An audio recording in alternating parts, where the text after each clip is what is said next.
Ayan po mga kabida, isang magandang oras po sa lahat. Welcome po sa aking channel. Ito hong 18 dati hong mga sundalo po na nagsiwalat po mga kabida dito ho sa cash deliveries po gamit ang mga maleta sa mga iba't ibang personalidad po mga kabida. Ngayon nagtatago na raw dahil meron pong banta daw sa kanilang buhay po mga kabida. Ayon po sa isang grupo po ng mga dating sundalo po Eto, babasahin ko lang po itong balita. Fresh na fresh pa po ito mga kabida ng GMA Integrated News 18 Marines now in hiding due to security threats, UPI. Okay? Ito yung source po ng information po mga kabida. Okay, ito babasahin ko lang po. The 18 alleged former members of the Philippine Marine Corps who claim to have delivered cash to personalities and public officials are now in hiding amid threats to their security, the United People's Initiative o UPI said Friday. Ito po.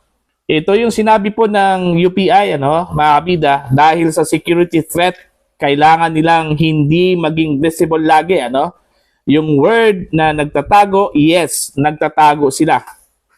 Dahil may threat, UPI Secretary General retired Captain Ray Valeros Jr. said in Mark Macalalad's DZWB Super Radio Report. Yan. Being visible all the time because of the security threats. So, they are hiding? Yes, because of the threats to their security. Valero said all 18 of them received security threats. However, he did not specify details and said the supposed former Marine Corps has ways to detect if there are threats against them. Okay? May ways sila para ma-detect ang mga threat. Kahit ako, nag-advise ako sa kanila pag may nakikita akong unusual movements or nag-monitor sa Manila, Valeroso said. So, yun po mga kabida, nagtatago na raw ito hong mga dating sundalo po na lumantad po mga kabida, kamakailan lang po at ibinunyag po mga kabida na sila po ay naging instrumento po ni dating Ako Bicol Party List Representative Zaldico para po mag-deliver po ng maletang pera daw mga kabida doon ho sa mga kilalang mga personalidad, kabilang na po dito mga kongresista at senador po mga kabida. Ang pinakamatindi po yung sinabi po nila na para ho kay Pangulong Ferdinand Bongbong Marcos daw at kay dating House Speaker Martin Romualdez po mga kabida po. So hindi po imposible na magkaroon po sila ng banta po sa kanilang buhay kasi mabibigat po yung kanilang binitawang mga pahayag po mga malalaking mga tao po yung mga isinangkot po nila dito. Okay, hindi lang po mga kongresista, senador, maging ang Pangulo po ng Pilipinas po So, may posibilidad na manganganib talaga yung kanilang buhay Lalong-lalo na po na marami hong mga politiko po na nasa kanilang affidavit mga kabida na itinanggi po itong mga paratang po So meaning galit na galit po sa kanila. Kasi yun nga nililink po yung kanilang mga pangalan dito ho sa mali-maletang pera daw mga kabida. Aside ho dito sa Office of the Ombudsman, nakisali na rin itong National Bureau of Investigation po para imbestigahan itong mga dating mga sundalo po mga kabida. Ang masaklap lang po dito dahil parang sila po ang tinatarget po ngayon mga kabida, hindi po yung kanilang isiniwalat na impormasyon baga sinisiraan po sila, keso daw ilan daw sa kanila po mga kabida ay mga awol may mga kasong murder parang ang focus po is sirain yung kanilang kredibilidad po mga kabida. Okay, kaya kakaiba po dito sa Pilipinas kung sino po yung may guts po mga kabida na magpalabas po kung ano man po yung kanilang nalalaman po mga kabida, expose sila yung tinatarget, hindi po yung kanilang impormasyon na ibinahagi po mga kabida. Siguro dahil dito sa mga nangyayari, Baka ito po yung dahilan po mga kabida na baka mag-atubili yung iba pong mga personalidad, ano, na may alam po sa mga irregularidad po sa gobyerno, ano, mga kabida, na magpahayag po, okay? Isiwalat yung kanilang nalalaman. Dahil sila po yung tatargetin eh. Di ba? O katulad na lang dito ho sa 18 mga sundalo. Okay? Kahit sabihin po natin, may mga hindi magandang records po sila sa kanilang pagsilbi po, ano, sa Armed Forces of the Philippines. Nag-awol. Ang iba sa kanila may mga kaso, ano? Sapat na ba yung dahilan para hindi po sila paniniwalaan po, ano?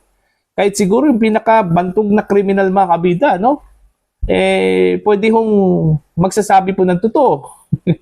Hindi po ibig sabihin na gumawa ka ng krimen, lahat na lang sasabihin mo mga kabida ay hindi po totoo, ano? Kasinungalingan po. Hindi po siguro gano'n, ano? Mga kabida. Ito hong 18 mga dating sundalo po, ano? Kung sila po ay nagsasabi po ng totoo, mga kabida, ayon po doon ho sa kanilang ginawa, ano? Mga kabida. Diba? Kasalanan ba nila na sila po ay inutusan na mag-deliver po ng mali-malitang pera, no? Baka totoo yun eh. Yung sinabi po nila, wala kung sino sa atin po ang pwedeng humusga sa kanila na sila po ay sinungaling.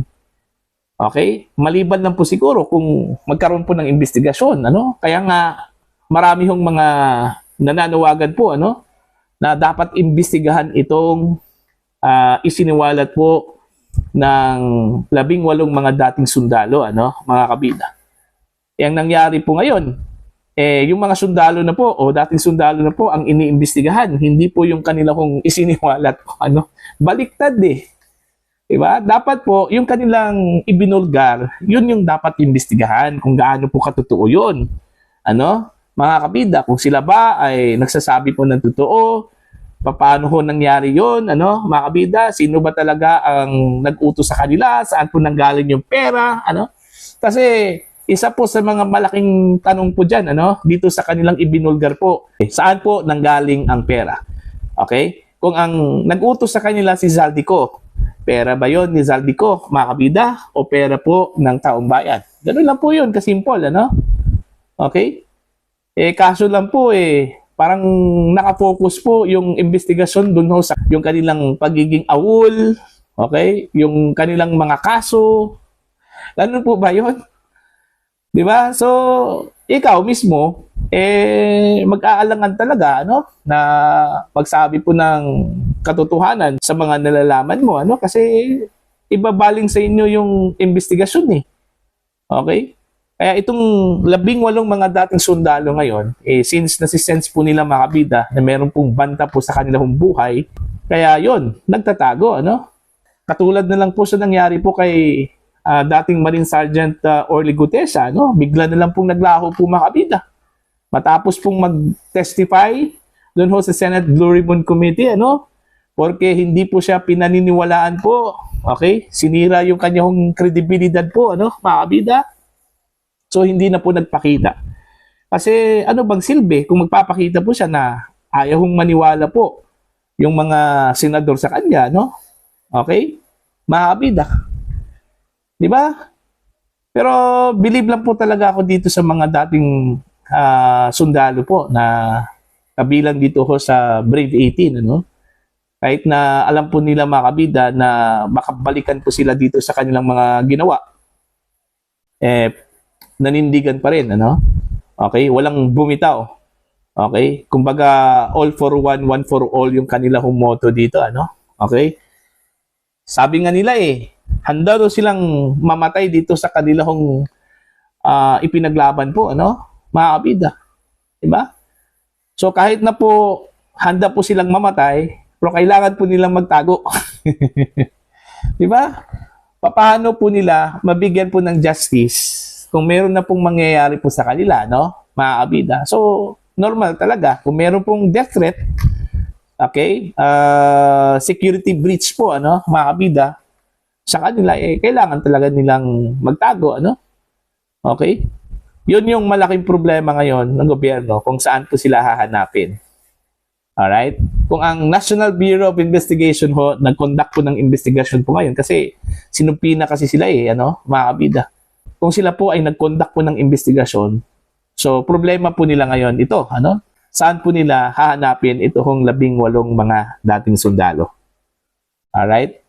Karamihan sa kanila, mga Marines Alam naman po natin yung training po ng mga Marines, Mahirap po, mga kabida, So, kailangan pong magsakripisyo itong NBI, na hanapin itong mga dating mga sundalo po, mga kabida. So, yun yung latest, nagtatago na raw itong 18 mga dating sundalo. Sabi po ng United People's Initiative po, mga kabida o UPI. Alright? Na siya pong sumuporta dito ho sa isiniwalat po ng mga dating sundalo, Pero hindi pa po natin alam, kung saan po nanggaling yung threat, mga kabida, sa buhay po nitong mga dating sundalo. Kung totoo man po na meron po silang natanggap na banta po sa kanilang buhay, Okay? Pero gaya na sinabi ko po, hindi po imposible yun, mga kabida, Hindi po imposible. Sa bigat po ng kanilang paratang po, mga kabida, laban po sa iba't ibang mga opisyal po ng gobyerno, So, para po sa inyo, ano po ang inyong opinion po at pananaw po dito, sa bigla kong paglaho po nitong mga dating sundalo po, mga kabida, dito sa kanilang pagtatago, dahil may banta daw sa kanila kong buhay, mga kabida. Para po sa inyong opinion at pananaw po, please comment down. Sa mga hindi pa po subscriber po sa akin channel, please subscribe. Just click the subscribe button, click the notification bell, click all para updated po kayo, mga kabida, sa aking mga uploads. Maraming salamat po sa inyong lahat.